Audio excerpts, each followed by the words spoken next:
Sa mayamang bundok ng Cebu, may isang alamat na kasing yaman at kaakit-akit ng pinakamasarap na tsokolate. Ito ang kwento ni Maria Cacao na isang diwata o diyosa ng bundok. Ayon sa alamat, siya ay naninirahan sa isang gintong palasyo na nakatago sa loob ng kuweba ng Lantoy sa Argao, isang bayan sa Cebu. Ang Argao ay kinikilalang producer ng Cebuano chocolate o mas kilala sa tawag na tablea.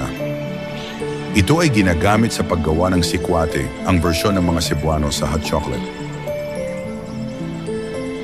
Si Maria Cacao ay sinasabing napakaganda. Isang babaeng may mahabang buhok. Siya ay madalas makita na nakasuot ng kumikinang na gintong damit. Ngunit ang tunay niyang kayamanan ay ang malawak na taniman ng kakao na kanyang inaalagaan sa maulap na bundok.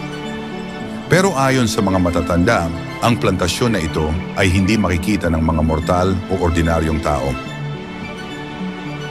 Iginagalang ng mga lokal na magsasaka si Maria Cacao, naniniwala silang siya ang nagdadala ng kasaganaan sa kanilang ani. May ilan pa ring nag-iiwan ng mga alay sa pintuan ng kuweba o malapit sa puno ng kakao, umaasang makuha ang kanyang pabor. Sa tuwing aanihin ni Maria ang kanyang mga kakao, siya at ang kanyang mga tauhan ay magdadala ng kanilang mga ani sa ibang mga isla at mga bansa gamit ang isang barko. Siya ay naglalayag pababa ng ilog Mananga sa isang barko na puro ginto, puno ng mga butil ng kakao. Ayon sa mga tao na naninirahan malapit sa ilog, nakakarinig daw sila ng napakalakas na tunog ng busina ng barko.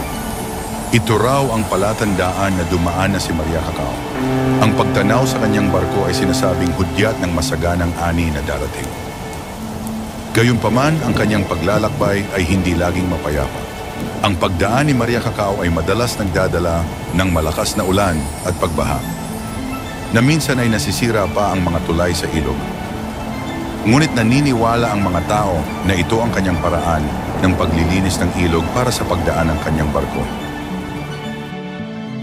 Sa pag-uwi ni Maria Cacao sa kanyang biyahe mula sa ibang bansa, siya ay may dalang mga bagay mula sa ibang lugar na madalas ipinapahiram niya sa mga taga-baryo.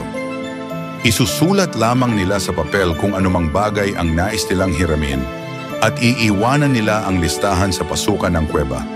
Kapag ang taga-baryo ay bumalik sa susunod na mga araw, ang mga bagay na ito ay nandun na. Si Maria Cacao ay nagpapahiram ng iba't ibang mga bagay mula sa damit, tenidor, kutsara, mga plato at iba pang kagamitan. Lahat ito ay gawa sa purong ginto. Ngunit ang mga tao ay umaabuso.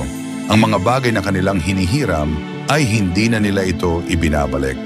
O minsan ibinabalik nila na sira na ang mga ito dahilan sa ikinagalit ni Maria Cacao. Mula noon, hindi na siya nagpapakita pa sa mga taga-baryo.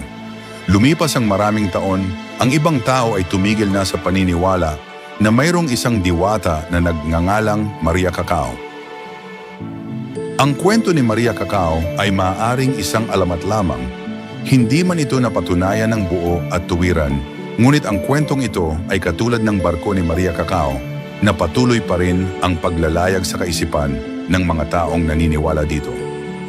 Kung meron kayong kwento o ibang bersyon, maaaring magkomento o i-share ito sa ating comment section. Hanggang dito na lang, maraming salamat sa panonood.